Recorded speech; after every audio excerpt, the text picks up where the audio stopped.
오늘 우리에게 주시는 말씀은 룻기 1장 1절에서부터 5절까지 말씀입니다. 사사들이 치리하던 때에 그 땅에 흉년이 드니라. 유다 베들레헴의 한 사람이 그의 아내와 두 아들을 데리고 모압 지방에 가서 거류하였는데 그 사람의 이름은 엘리멜렉이요 그의 아내의 이름은 나오미요 그의 두 아들의 이름은 말론과 기련이니 유다 베들레헴 에브라 사람들이더라. 그들이 모압 지방에 들어가서 거기 살더니 나오미의 남편 엘리멜렉이 죽고 나오미와 그의 두 아들이 남았으며 그들은 모압 여자 중에서 그들의 아내를 맞이하였는데 하나의 이름은 오르바요 하나의 이름은 룻이더라. 그들이 거기에 거주한 지 10년쯤에 말론과 기련 두 사람이 다 죽고 그 여인은 두 아들과 남편의 뒤에 남았더라. 오늘 이 시간은 흉년을 피해 도망가지 말라라는 제목을 가지고 하나님 말씀을 증거하도록 하겠습니다. 저와 여러분이 함께 룻기서의 말씀을 읽었는데 이 룻기의 시대적 배경은 바로 사사기입니다. 그 사사기를 보시면은 제가 저번 주에도 말씀드렸지만 사사기는 타락과 징계와 구원의 순환사라고 말씀드렸죠. 그래서 그들이 사실은 타락하면 안 됐음에도 불구하고 그들이 정복하지 못한 땅, 정복하지 못한 사람들과의 그런 여러 복잡한 그런 인과관계 그리고 또 여러 관계 속에서 그들이 타협하게 되면서 그들을 정복하지 못하였고 또 그들에게 또 속박을 당하고 하는 그런 어려움들이 일어나게 되면서 그들이 섬겼던 우상으로 인해 그들이 우상 숭배자가 되는 상황에 이르렀던 겁니다. 그래서 하나님은 그들이 타락한 걸 보시면서 안타까워하시고 그들을 어떻게 하셨습니까? 징계를 통해 다시 돌아오도록 하게 하셨고 그 징계를 통해 그들이 하나님을 찾고 부르짖을 때 누구를 보내주셨어요? 사사를 보내주셔서 그들을 구원해 내셨다는 사실입니다. 우리는 이 룻기를 보게 되면서 동시대에 쓰여졌어요. 그래서 사사 시대를 보게 되면 많은 사람들이 암울하다고 생각하지만 그럼에도 불구하고 하나님의 구속사는 진행되게 되어졌었고 그리고 고통과 괴로움 그리고 그들에게 삶에 문제가 계속되어지는 상황 속에서도 하나님은 조용히 자신의 그 일들을 준비해 나가셨습니다. 바로 그 일이 어찌 보면은 엘리멜렉 가문의 하나님에 대한 배반을 토대로 해서 하나님은 자신의 일을 진행하시는 걸 보게 되는데 저는 이 말씀을 전하면서도 확신하는 게 있어요. 뭘 확신하냐? 룻이라고 하는 여인은 하나님께서 구원하시기로 예정했던 존재고 그 룻이라고 하는 여인이 만약에 엘리멜렉 가문의 배반으로 인하여서 모압 땅에 살지 않았을지라도 룻이라고 하는 여인은 하나님의 역사하심 속에 회심하는 일이 있었을 것이라 믿고 그리고 이 룻이라는 그 여인의 그 참된 신앙이 결국에 많은 사람들에게 귀감이 되게 하셨을 거라는 거예요. 그러니까 엘리멜렉 가문이 그렇게 했기 때문에 룻이라고 하는 여인이 태어났던 것이 아니라 하나님의 역사하심은 오늘도 우리가 순복하고 또 하나님 앞에 영광 돌리면서 나가면 하나님은 자신이 계획하셨던 그 일들을 여러분들을 통해서 저를 통해서 반드시 이행하신다는 겁니다. 그렇기 때문에 삶의 그 많은 일들 속에서 여러분들과 제가 해야 되는 건 무엇이냐? 우리가 어려움이 찾아올 수도 있어요. 고통이 찾아올 수도 있습니다. 괴로움과 문제, 사람과의 어떤 복잡한 그런 인과관계가 나를 힘들게 하게 되어질 때에 여러분들과 저는 그것으로 인해서 하나님을 떠나거나 하나님을 피해 도망가는 일들이 없어야 된다는 겁니다. 그래서 저는 이 룻이라고 하는 여인이 어찌 보면은 태어나게 됐던 어떻게 보면 성경 속에서 존재하게 됐던 그 배경사를 먼저 말씀드리는 걸 통해서 여러분들과 제가 이 마지막 시대를 살아가는 하나님의 자녀로서 하나님을 절대 배도하거나 배반한 일이 없었으면 좋겠고요.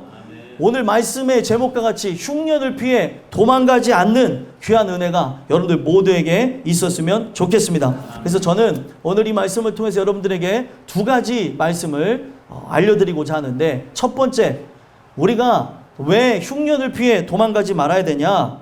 하나님께서 흉년을 통해 우리에게 하시고자 하는 목적이 분명히 있다는 사실입니다. 왜 하나님께서 흉년을 주셨냐는 거죠. 한번 1절 읽어볼까요? 읽어보겠습니다. 시작. 사사들이 치리하던 때에 그 땅에 흉년이 드니라.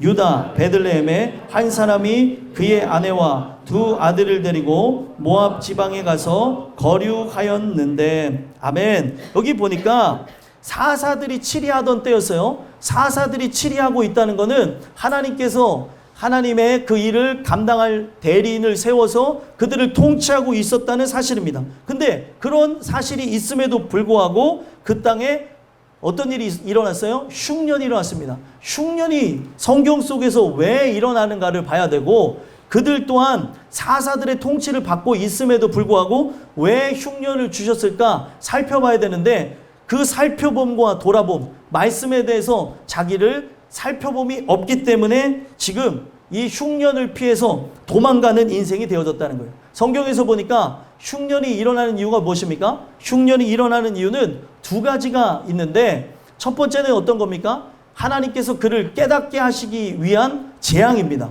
그리고 또 한 가지는 어떤 게 있을까요? 이 흉년을 통해 바로 그 사람이 깨어있는 자라고 한다면 하나님은 그 고난과 그 연단의 과정을 통해서 그의 인생의 참된 유익, 그 믿음을 더욱더 견고케 하시고자 흉년이라고 하는 것을 도구로 사용하신다는 거예요.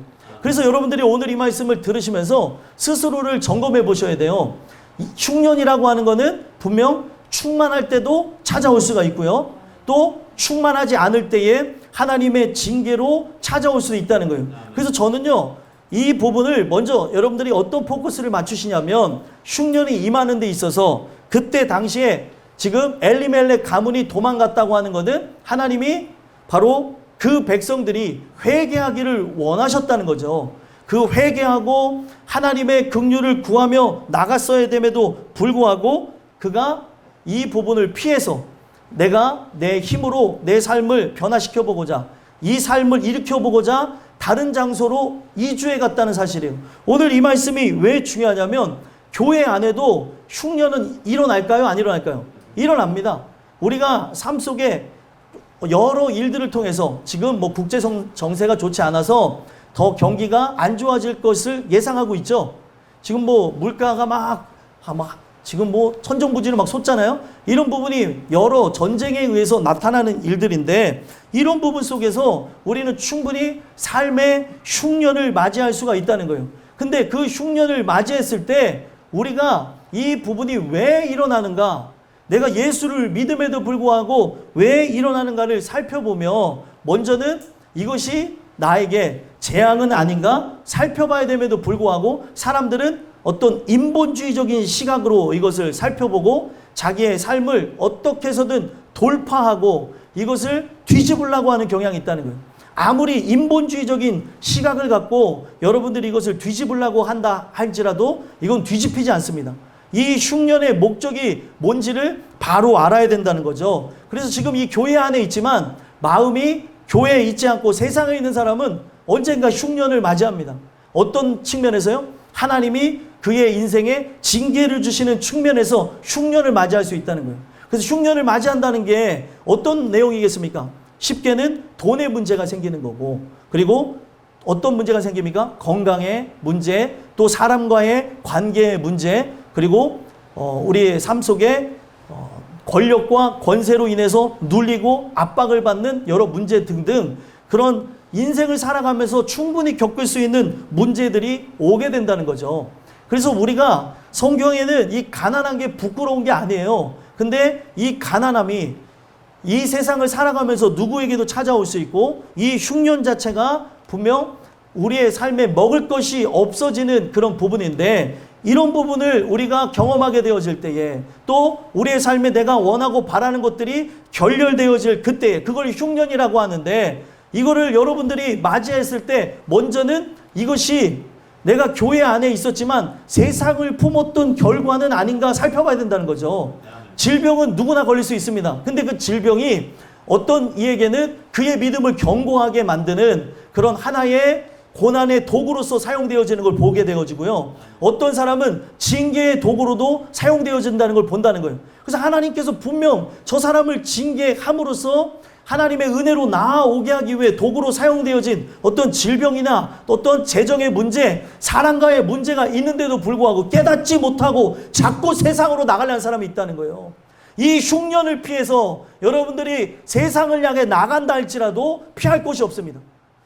우리가 막 이런 일 저런 일 겪으면서 우울해지는 경우들이 있어요. 이 우울함을 피해 아무리 백날 첫날 여행을 다녀보십시오. 그리고 이 우울함을 개선하기 위해 여러분들에게 어떤 유의 활동을 해본다고 해보십시오. 달라질 것 같습니까? 달라지지 않아요.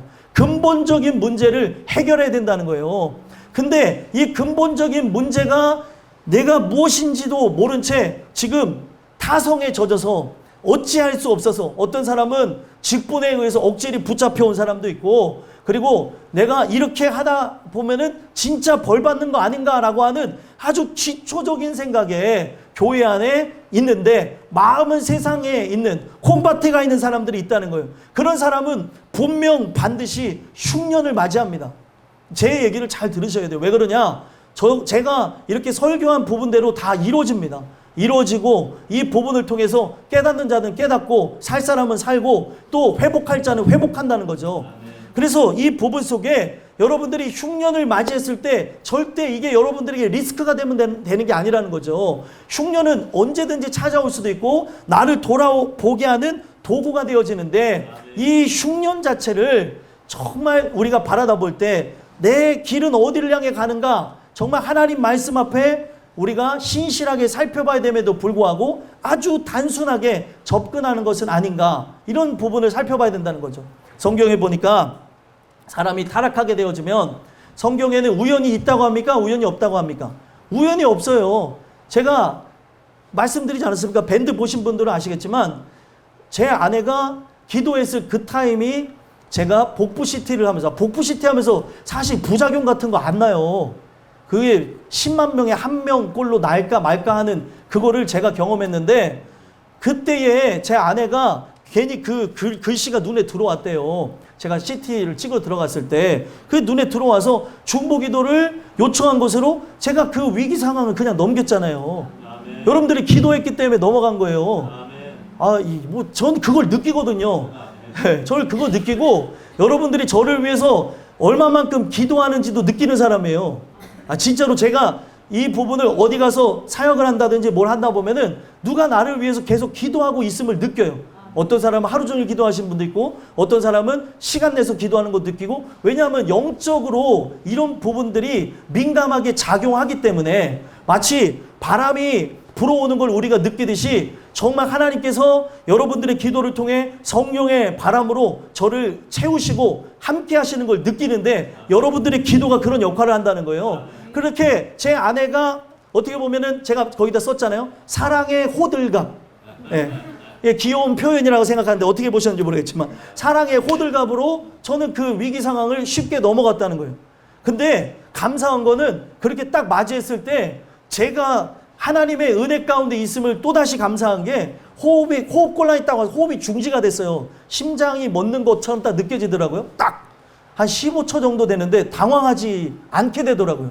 그게 왜 그런가 하고 봤더니 제가 늘 하나님 안에 살기를 소망하고 천국을 바라봤던 그런 부분에서 이 마음이 함께하기 때문에 당황하지 않았고요. 또 한 가지는 나중에 와서 깨닫게 된 게 뭐예요? 여러분들이 저를 위해 기도했다는 사실을 그때 아는 거죠.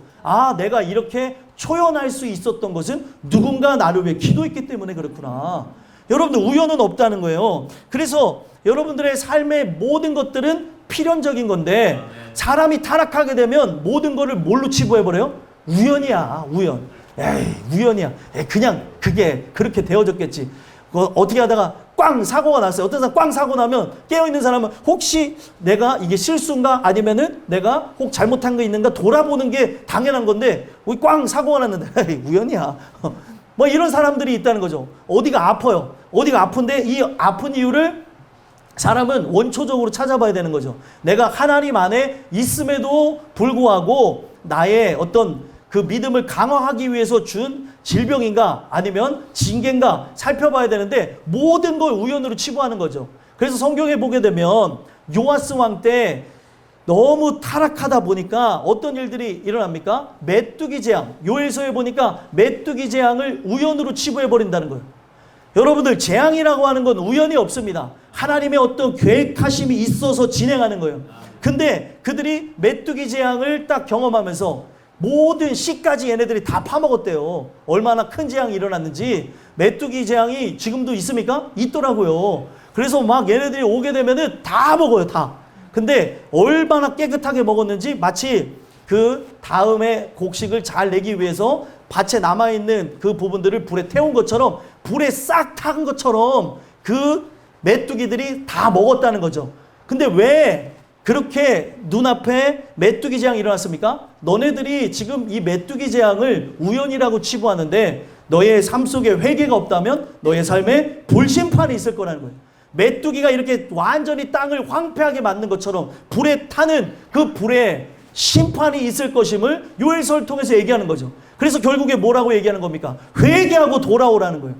그래서 우연이 없다는 거죠. 그래서 이러한 흉년을 통해 우리가 우리 스스로를 돌아보고 점검해야 되는데 절대로 생각하고 싶지 않아요. 절대로 이 한기로 들어온 말씀을 탁 쳐버리는 사람이 있어요. 아, 이거 아니야. 아이, 뭐 그걸 그렇게까지. 아닙니다.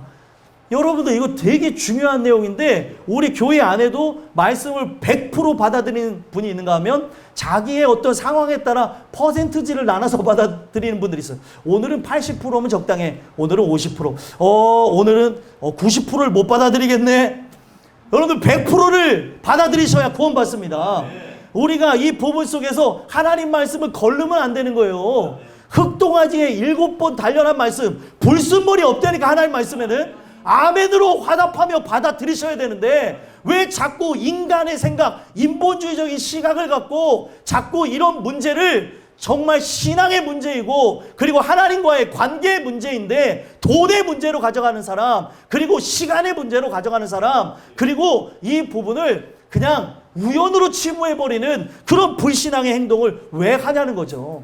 저는 이 흉년을 준 것은 하나님께서 어떤 상황이든 징계의 상황을 그들에게 주셔서 깨닫게 하는 바든 아니면 고난을 통해 그들의 믿음을 견고하게 하든 이 부분 흉년을 주신 건 뭐예요? 하나님의 사랑입니다. 아멘. 탕자가 왜 돌아왔어요? 성경에 보니까 탕자가 돌아온 거 누가복음 15장에 보시면 탕자가 돌아온 이유는 그 탕자가 아버지 재산을 먼저 땡겨서 받고 나가잖아요. 어쩜 그 모습 자체가 우리 모습하고 비슷한지. 가만히 있으면 그냥 상속받는 거를 그냥 막 달라 갖고 다 날려먹는.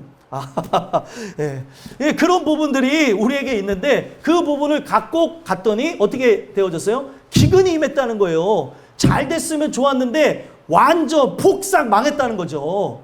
여러분들 폭삭 망한 게 은혜인 줄 믿습니다. 예, 어제 김시영 권사님한테 그런 얘기 했어요. 폭삭 망한 게 은혜라고. 그렇기 때문에 우리가 권사님 보는 거고 우리 전도사님도 보는 거예요. 대단하신 분으로서 어떻게 보면 지옥 갔을 수도 있었는데 하나님께서 망하게 하심으로 이 자리에 함께 가족이 되게 하셨다는 거죠. 그러면 망한 게 복이에요, 복이 아니에요? 복이라니까요. 근데 망하기를 원치 않으니까 아멘들 안 하시는 거 봐. 이게 우리의 이게 심정이라니까요. 망하면 안 되니까. 그래서 여러분들 이 말씀 왜 듣는 줄 아십니까? 망하지 말라고요. 망하지 않고 우리가 이 말씀을 통해 깨닫고 주의 영광을 위해 살라고 주시는 겁니다. 그렇기 때문에 여러분들 이 흉년을 뭘로 봐야 돼요? 하나님의 사랑입니다. 탕자가 그 기근이 있었기 때문에 아버지 집을 생각한 거예요. 그가 어떻게 됐습니까? 바닥 끝까지 떨어졌어요. 바닥 끝까지 떨어져서 뭐를 이제 먹었습니까? 돼지가 먹는 지엄나무 열매를 먹었어요. 그걸 먹으면서 어떻게 했어요? 너무 그런가요? 이게 먹으면서 너무 비참한 거죠. 내가 어떻게 돼지가 먹는 음식을 먹을까? 예? 그렇게 하면서 아버지 집에 있었다면 돼지가 먹는 사료를 먹었겠어요? 안 먹었어요? 안 먹었겠죠. 사실 쥐엄나무 열매는 돼지 사료는 아닙니다. 오해하지 마십시오. 가난한 사람들도 먹었었던 건데 거기에 있는 탕자의 집안은 엄청 부자였던 거예요. 그렇기 때문에 아버지 집에 있었다고 한다면 돼지와 함께 먹는 그 쥐엄 열매, 그리고 가난한 사람이 먹는 쥐엄 열매를 내가 안 먹었을 텐데 왜 내가 고생을 사서하고 이렇게까지 되어졌을까라고 하며 기근을 맞이했기 때문에 아버지 집을 생각했다는 거예요. 그래서 그가 아버지 집으로 돌아가려고 할 때 어떻게 돌아갔습니까? 내가 이제는 종이 되겠다고 하고 돌아갔죠. 그래서 종이 되겠다고 하고 돌아갔는데 아버지는 늘 아들을 보냈던 그 자리에서 한결같이 기다리셨습니다. 근데 그 아들이 종의 모습으로 갖고 돌아왔다는 걸 성경 어디에서 확인할 수 있어요? 그가 종으로 돌아왔다는 거? 맨발로 돌아왔어요. 맨발. 종은요, 신발을 신을 수가 없어요. 아버지는 한눈에 알아봤습니다. 우리 아들이 종이 되어져서 나에게 돌아와 살겠다고 하는구나. 맨발로 돌아오는 그 아들의 모습을 어떻게 생각하겠어요? 아버지가 얼마나 마음이 아팠겠어요. 그래서 아버지가 바로 보자마자 입 맞추고 끌어안고 신발을 신겨주고 지팡이를 준 거예요. 너는 내 아들이라. 여러분들, 이게 굉장히 중요한 겁니다. 나는 하나님의 집으로 돌아올 때 죄인으로 돌아오죠. 종으로 돌아왔지만 하나님은 우리를 자녀 삼아주시고 우리를 통해 일을 기획해 나가신다는 거예요. 그래서 성경은 바로 이 흉년, 기근, 그리고 여러 삶의 재앙 자체가 하나님의 사랑이라고 얘기하는 거예요. 사랑.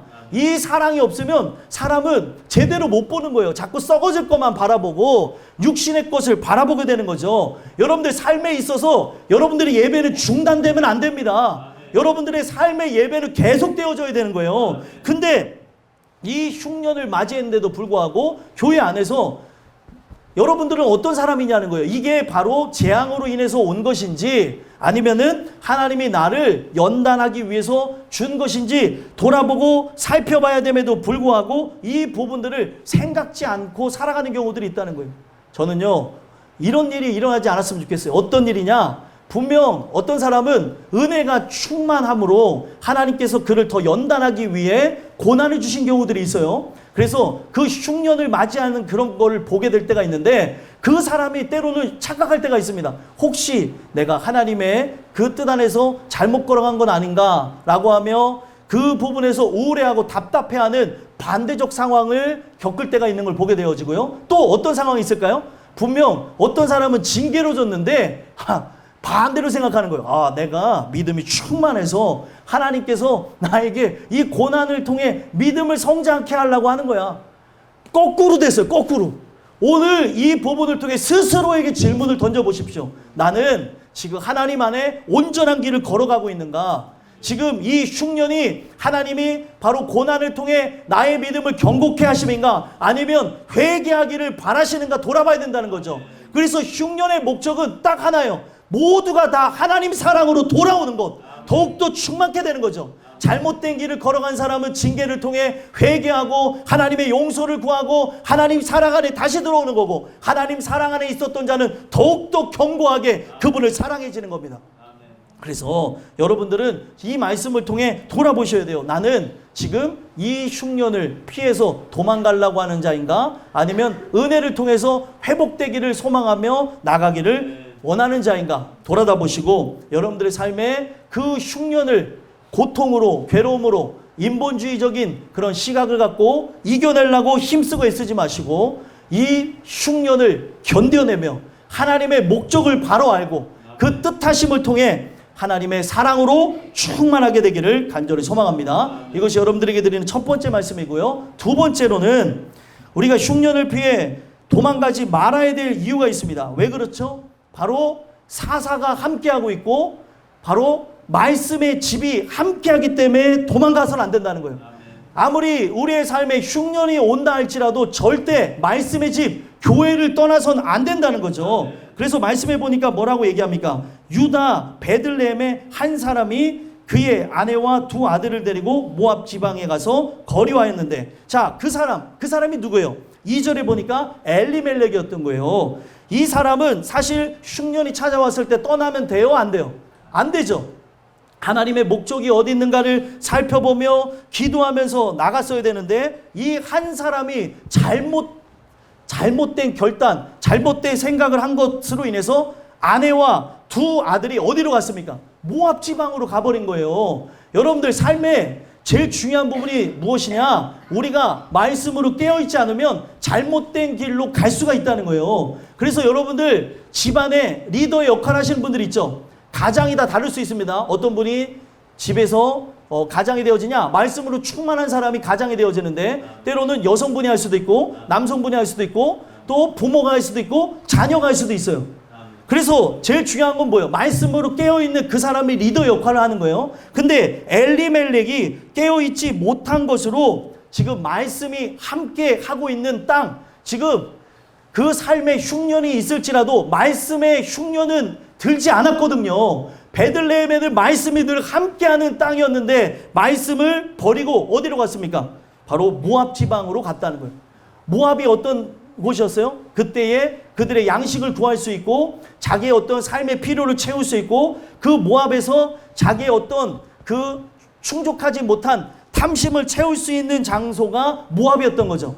그러니까 바꿔 말하면 모압은 어느 곳이겠어요? 세상인 거예요. 세상. 우리가 절대 세상으로 나가면 안 됨에도 불구하고 세상으로 나가서 멸망으로 나가는 그런 일들이 일어났다는 거예요. 그래서 하나님은 모압 지방에 가서 거류했다라고 하는 이 말을 원어 구루라는 단어를 썼는데 구루가 무엇이냐? 바로 곁길로 빠지다는 거예요. 곁길로 빠지면 안 되는데 그가 곁길로 빠졌다는 거죠. 그는 어디 있어야 되는 거예요? 베들레헴에 있어야 되는 거예요. 바로 하나님의 집에 거해야 되는 거죠. 베들레헴의 뜻이 무엇이죠, 여러분들? 떡집입니다. 떡집. 빵집이라고도 하죠.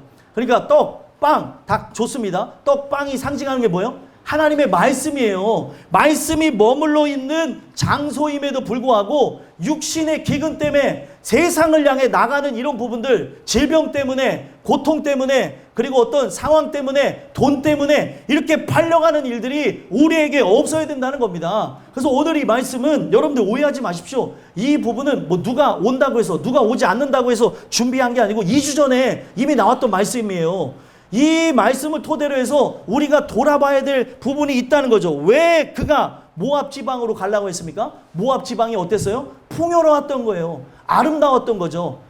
그래서 거기 가게 되면은 내 인생이 조금 안락하고 평안하고 그리고 거기서 건강을 누릴 수 있지 않을까라는 생각에 모압 지방으로 가게 됐는데 이것이 바로 큰 실수였다는 거예요. 지금 여기 보면은 2절에 다시금 설명할 때 뭐가 있냐면 유다, 베들레헴, 에브라 사람들이라고 얘기해요. 누가요? 바로 엘리멜렉 가문이요. 여기에 보면 그 베들레헴이라는 게 빵집, 떡집이라 그랬죠. 에브라시라고 하는 게 열매가 많은. 그러니까 그 장소는 하나님의 그 은혜 아래 거주하는 사람들이 하나님의 그런 믿음의 열매로서 살아가는 사람들, 하나님의 말씀의 열매가 주렁주렁 맺혀진 동네였다는 거예요. 거기에 하나님이 계시고 거기에 누가 있었습니까? 사사들이 함께 통치하는 땅이었는데 육신에 조금 어려움이 찾아왔다고 해서 세상에 절하고 세상 앞에 나가는 것이 성경은 이것 자체가 잘못됐다고 얘기하는 겁니다. 그래서 여러분들 이 부분이 중요한 게 사람들이 어느 또 오류를 범할 수 있냐? 연세가 들어가시면서 어떤 걸 기획할까요? 우리가 나중에 더 평안한 삶을 살아가자 하고 귀농을 꿈꾸시는 분들이 있어요. 귀농을 꿈꾸고 그리고 이제 푸른 땅만 보면 가슴이 설레시는 분들이 있어요. 내가 저 땅에 내가 거해야 되는데 놀러 가기만 하면은 그 푸른 땅 보면 여기에 내 집이 어디 있는 거 아닌가? 그러실 수 있어요. 근데 여러분들이 이성적으로 그런 생각 들어오는 거 충분히 이해하는데 우리가 그것을 보고 그 풍요를 따라서 살아가게 되어지면 말씀과는 단절되기 때문에 이것은 하나님이 원하시는 바가 아니라는 겁니다. 그래서 제가 여러분들 축복해 드릴게요. 별장 생기라고. 거기 가서 살지 마시고 별장을 거기다 짓고 왔다 갔다 하세요. 예? 근데 중요한 거는 주일을 성수하셔야 되고 예, 우리가 그렇게 살면 좋잖아요. 근데 우리가 저 넓은 땅으로 저게 귀농하여서 제 노후를 이렇게 농사지면서 편안히 사는 게 좋습니다. 저는 풍요를 따라가겠습니다. 세상적인 마인드예요. 여러분들이 지금 살아가면서 누구나 그런 생각을 하기 때문에 우리 땅끝교회 식구들이 그런 생각하는 거 당연한 겁니다. 근데 오늘 이 말씀을 하나님이 왜 주실까요? 우리가 세상 사람들과 같이 어렵다 그래서 더 풍요로운 삶을 위해서 안락한 삶을 위해서 모압 땅으로 가지 말라는 겁니다. 우리가 흉년이 든다 할지라도 또 우리의 삶의 기쁨과 만족감이 육신적으로 없을지라도 우리는 말씀의 집에 붙어 있어야 되는 거예요. 그 말씀을 들으며 살아야 영원한 천국이 여러분들의 것이 되죠. 우리가 감정적 확신으로 가는 나라가 천국이 아닙니다. 믿음으로 가는 나라가 천국이에요. 그런데 내가 하나님을 사랑하는데 말씀도 없는 땅, 그 땅이 아무리 풍요해 보여도 그 땅은 어떤 땅입니까? 척박한 땅이에요. 여러분들 말씀이 있는 이곳에 정착하셔야 되고 여러분들이 살아가면서 별장까지는 괜찮다니까요. 근데 별장을 지을 만한 능력이 없으면 교회 근처 사세요. 교회 근처 살면서 우리가 예배드리고 기도하고 늘 말씀 가운데 살아가는 것이 하나님이 원하시는 바라는 거예요. 그래서 제가 계속 강조하는 바가 무엇입니까? 성막 중심으로 교회 중심으로 살아야 된다는 거예요. 마지막 시대는. 그래서 이스라엘 백성의 그 중심을 보시면은 이스라엘 백성의 중심에 뭐가 있습니까? 성막이 있었다는 거예요. 성막. 여러분들이 정말 하나님이 택한 이스라엘 백성 그리스도인이라고 한다면 여러분들의 중심에 교회가 있어야 되고 그 교회를 통해서 함께 하시는 하나님이 함께 될 줄 믿습니다. 그래서 말씀이 충만한 이 땅을 떠나가지 말라는 거예요. 육신의 기근 맞이할 수도 있죠. 고통이 있을 수 있죠. 괴로울 수도 있죠. 근데 성경에 보니까 하나님께서 기근을 허락하셨을 때 하나님의 때가 이를 때까지 기근이 오죠. 그래서 성경에 보면은 열왕기상 17장, 18장, 19장 여기에 보게 되면은 기근에 관한 내용이 나와요. 북이스라엘의 아하방 때에 하나님께서 기근을 허락하시죠. 언제까지요? 3년 6개월 동안. 그때에 하나님의 백성들도 기근을 맞이할까요? 맞이하죠. 근데 그 기근을 맞이할 때 어떤 일이 일어났냐면 하나님의 백성들은 그 기근으로 인해서 믿음이 더욱 견고해졌다는 거예요. 그리고 하나님의 백성이 아닌 바알신에게 바알신에게 정말 자기의 마음을 빼앗겨서 우상인지도 모르고 자기의 마음을 거기다 쏟고 하나님처럼 섬겼던 그 사람들에게는 3년 6개월이 무엇이었습니까? 징계의 세월이었어요. 근데 여러분들 보시면 엘리야가 그 말씀을 선포하고 이제 기근이 임한다라고 하는 말과 함께 엘리야도 밥을 굶게 됐죠. 그때 뭐를 봐야 되는 거예요? 여러분들이 인생에 분명 육신적인 기근을 맞이할 수 있나요? 이때니까요. 흉년을 맞이할 수 있다니까요. 그때 여러분들이 하나님 말씀에 붙어 있으면 까마귀를 통해서 먹인다는 거예요. 오늘도 까마귀는 날아듭니다. 그걸 믿으시라는 거예요. 에이 목사님 까마귀가 21세기에 날아오나요? 성경을 모르시는 분은 왜 까마귀가 날아와? 설교 시간에 왜 까마귀가 날아왔대? 이런 생각을 갖고 쳐다보시는 분들이 있어서 말씀드리는데 까마귀가 먹을 거를 갖고 왔어요. 예? 여러분들 하나님이 이 모든 거를 주관한다는 거예요. 삼라만상을 주관해서 우리가 정말 하나님 안에 거하고 이것이 필요하다고 하면 하나님이 프로바이드 공급하신다는 거예요. 제가 한번 선포했잖아요. 우리가 진짜 재건축이 필요하면은 하나님께서 우리 교인들을 통해서도 일하시고 우리가 할 수 없으면은 다른 교인들을 통해서도 까마귀와 같은 역할을 해서 하실 수 있다니까요. 이 교회가 지금까지 그렇게 왔습니다. 돈으로 이끌어져 온 교회가 아니에요. 하나님의 약속 따라 믿고 왔더니 이 자리가 이렇게 생겨났던 거고 다 설명드릴 수는 없지만 앞으로도 그런 일들이 하나님의 역사하심 속에 일어날 거라는 거죠. 그래서 제일 중요한 거는 과거나 현재나 미래나 하나님께서 지금도 하나님의 말씀대로 살고자 하는 그 사람들을 먹이시고 입히신다는 거예요. 이스라엘 백성이 어디를 통과했습니까? 광야를 통과해서 가나안 땅에 갔죠. 광야는 뭐만 바라봐야 돼요? 하나님만 바라봐야 되는 거예요. 하나님만 바라봤더니 하늘을 바라봤더니 하늘에서 만나가 내리고 하늘을 바라봤더니 거기서 메추라기가 내려오고 아니 이거 진짜 중요한 건데 어떤 사람은 배고픕니다 하고 하늘을 바라봤는데 하늘에서 만나와 메추라기가 오는 거 보면서 막 감사하는 사람이 있는데 어떤 사람은 아이고 굶어 죽겠네. 아유 이러다가 굶어 죽겠네. 나는 굶어 죽겠어요. 막 이랬는데 다음날 봤더니 이게 뭐야? 이게 뭐야? 그게 바로 만나예요.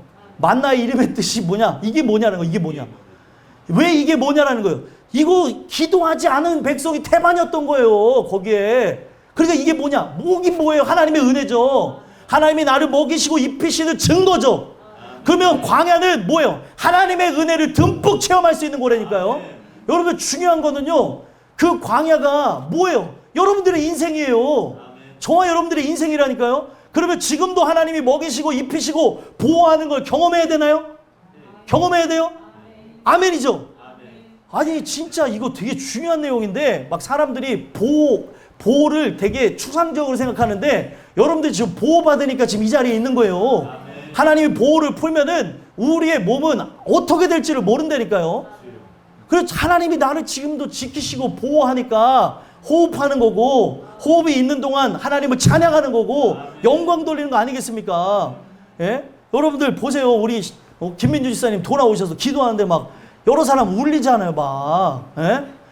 내가 안 울라고 했는데 막 이렇게 하는데 울컥울컥 하더라고요. 아버지 우리 장로님도 기도할 때 울컥울컥 하는데 옛날에 항상 기도하면 더 울었던 이유가 있어요. 좀 들으세요 요즘에.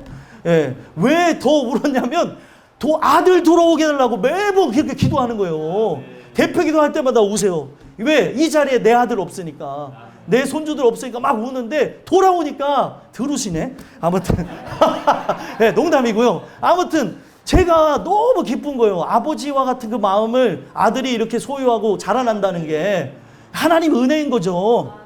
우리가 진짜 광야 속에 지금 인생길을 걸어가고 있습니다. 인생길이 광야인데 하나님이 우리를 지키시고 보호하니까 이 자리에 있는 거예요, 여러분들. 그래서 늘 감사하고 영광 돌렸으면 좋겠고요. 오늘 우리의 삶 속에 제일 중요한 거는 분명 하나님께서 모든 부분에서 자신을 느끼고 체험하도록 그렇게 행해 나가고 있는데, 우리가 말씀을 거부하고 자꾸 세상의 풍요와 그런 안식과 평안함을 위해서 나간다는 거예요.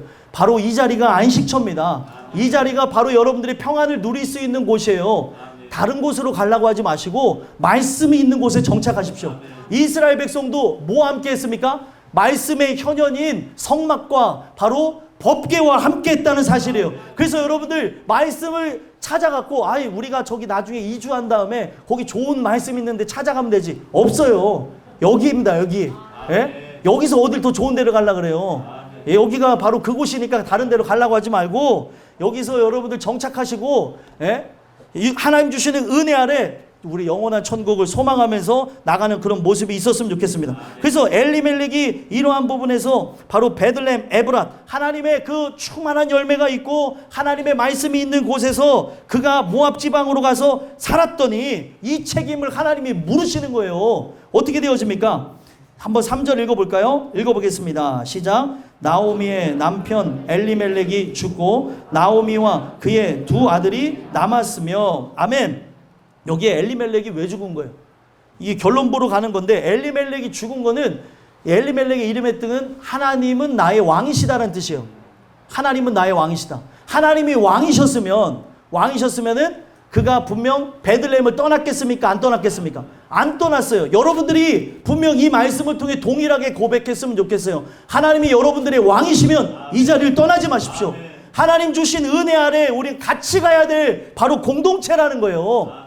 그래서 우리가 다른 데서도 같이 일하고 다른 데서 멀리 지역에 있다가도 이사 와야 되는 게 정상인 거죠. 우리가 더 은혜로 산다고 하는데 점점 멀리 간다. 이거 뭔가 문제가 있는 겁니다. 그래서 우리는 점점 가까이 와야 되는 거예요. 그래서 여러분들 이 신앙생활을 이렇게 하나님께서 행해 나가셔 구원하시려고 제가 늘 얘기하잖아요. 늘 박상원이가 부산에 살았다가 아산에 왔다가 인천에 와서 정착해서 잘 살고 있어요.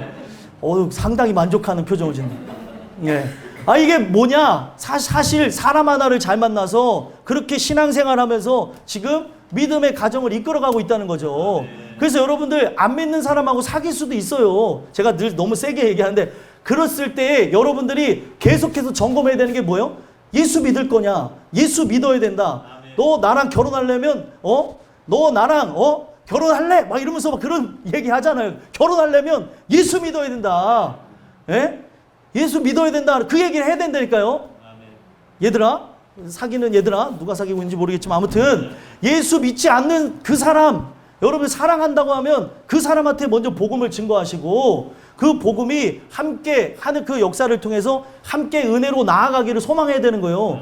인생이 뭐가 별거가 있겠습니까? 우리가 인생의 별거는 천국인 거죠. 그 천국을 위한 삶으로 여러분들이 그렇게 나아가기를 원할 때 그런 역사가 일어난 거예요. 결국에 여자 따라왔다가 바로 믿음의 사람 따라왔다가 믿음의 사람 되는 거죠. 성경은 바로 그런 거예요. 여러분들 야곱이 왜 야곱인 줄 아십니까? 분명 그 형의 그 축복을 가르쳐 도망가는 그 부분도 있었지만 성경에 보니까 뭐라고 얘기했어요? 아내를 찾으러 떠났다는 얘기도 나와요.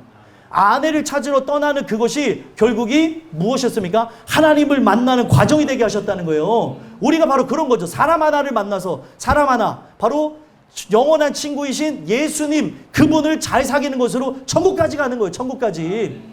그래서 여러분들 오늘 이 메시지를 통해서 스스로를 잘 돌아보셨으면 좋겠고, 결국에 엘리멜렉은 하나님이 왕이시지 않기 때문에 바로 사사기의 주제가 뭐라 그랬어요? 이스라엘에 왕이 있었습니까? 없었습니까? 있었죠. 있었어요. 누구예요? 하나님이에요. 근데 하나님을 왕으로 여기지 않은 거기 때문에 뭐라고 나옵니까? 이스라엘에 왕이 없으므로, 있었으나 없는 것으로 여긴 것으로 자기 소견에 옳은 대로 행했다는 거예요. 그러면 누구도 그렇게 행했다는 거예요. 엘리멜렉도 그렇게 행한 모습이 있었고 그것 때문에 결국에 죽게 되어진 겁니다. 여러분들 우리가 죽고 사는 건 하나님의 소관인데 빨리 죽을 수도 있어요. 빨리 죽을 때에 우리가 뭐를 받아야 되는 겁니까? 구원을 받아야 되는 거죠. 근데 이 엘리멜렉은 자기의 그런 의가 발현되어져서 나의 어떻게 보면 가족을 살리겠다고 하며 모압 지방으로 간 그 책임을 하나님께서 물으시면서 엘리멜렉이 죽게 되어졌다는 겁니다. 그리고 이제 나오미와 두 아들이 남았는데 그 과정 속에서 어떤 일들이 일어납니까? 4절 한번 읽어볼까요? 읽어보겠습니다. 시작. 그들은 모압 여자 중에서 그들의 아내를 맞이하였는데 하나의 이름은 오르바요 하나의 이름은 루시더라. 그들이 거기에 거주한 지 10년쯤에 아멘. 거기에 두 아들이 사실은 이스라엘 여자랑 결혼해야 되는데 이스라엘 여자랑 결혼하지 못하고 모압 여자랑 결혼하게 됐습니다. 그 모압 여자랑 결혼하게 되면서 저는 분명히 알 수 있었던 게 무엇이냐? 나오미가 어떻게 했을 것 같아요? 신앙교육을 했을까요? 안 했을까요? 신앙교육을 했다는 사실을 결국에 나오미가 너네 신에게 돌아가라 라고 했을 때 어찌 보면 오르바까지도 고민하는 부분이 나오잖아요. 그게 신앙교육을 했다는 부분을 알 수 있는 거고 사실은 원래는 결혼하면 안 되는 그런 부분이었는데 이들이 죄악 가운데 나가게 되는 그 부분 속에서 아내를 그 모압 여인을 얻게 됐던 겁니다. 그래서 하나의 이름은 오르바고 하나의 이름은 루시였던 거예요. 오르바는요 어떻게 되어집니까? 나중에 그의 시아버지가 돌아가신 것뿐만 아니라 자기의 두 남편도 죽게 되어진 다음에 오르바는 자기 길을 걸어가게 되어지는 거죠. 자, 오르바는 그렇게 자기 길을 걸어가는 걸로 끝을 맺었고 반면에 룻은 어떻게 됐습니까? 어머니의 하나님이 나의 하나님이 되기를 바라면서 함께 나가는 모습이 나타났다는 거예요.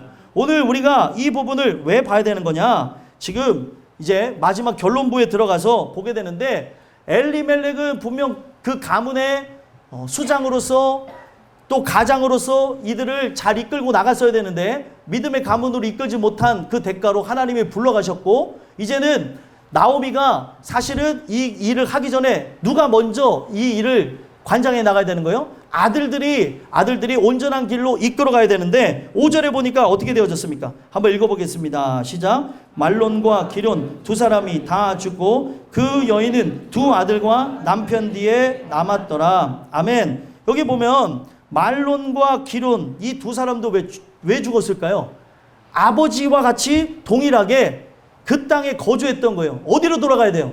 베들레헴으로 돌아가야 돼요. 베들레헴으로 돌아가서 이제 말씀이 있는 그곳에 가서 그들이 회개하고 정착하고 살아야 되는데 그러지 않고 말론과 그 기럨도 아버지와 같이 모압 지방에 그냥 있었던 거예요. 오늘 이 말씀 잘 들으십시오. 여러분들 이 말씀을 듣고 여러분들이 나아가야 될 곳은 모압이 아닙니다. 세상이 아닙니다. 여러분들이 거해야 될 것은 말씀의 집이에요. 바로 하나님의 그 은혜와 함께 살아가야 된다는 걸 얘기하는 겁니다. 그래서 결국에 하나님이 그 책임을 묻고 말론과 기럨 두 사람 다 죽어요.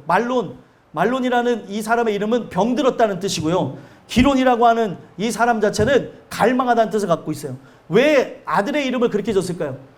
너는 병든 사람처럼 살지 말라고 아버지가 분명히 지어줬는데 아버지도 이름은 좋아요. 그렇죠? 하나님은 나의 왕이시다. 근데 왕으로 섬기지 않고 돌아가셨고 말론도 정말 병든 사람처럼 살아가지 말라고 아버지가 지어줬는데도 불구하고 병든 자처럼 죽었고 그리고 기럨도 하나님을 갈망하며 살아야 되는데 갈망하지 않고 나간 것으로 그 갈망이라는 말에 또 어떤 말이 있냐면 파괴되어지다 그리고 끝나다라는 말이 있는데 기럨이라고 하는 존재가 그렇게 되어졌다는 거예요.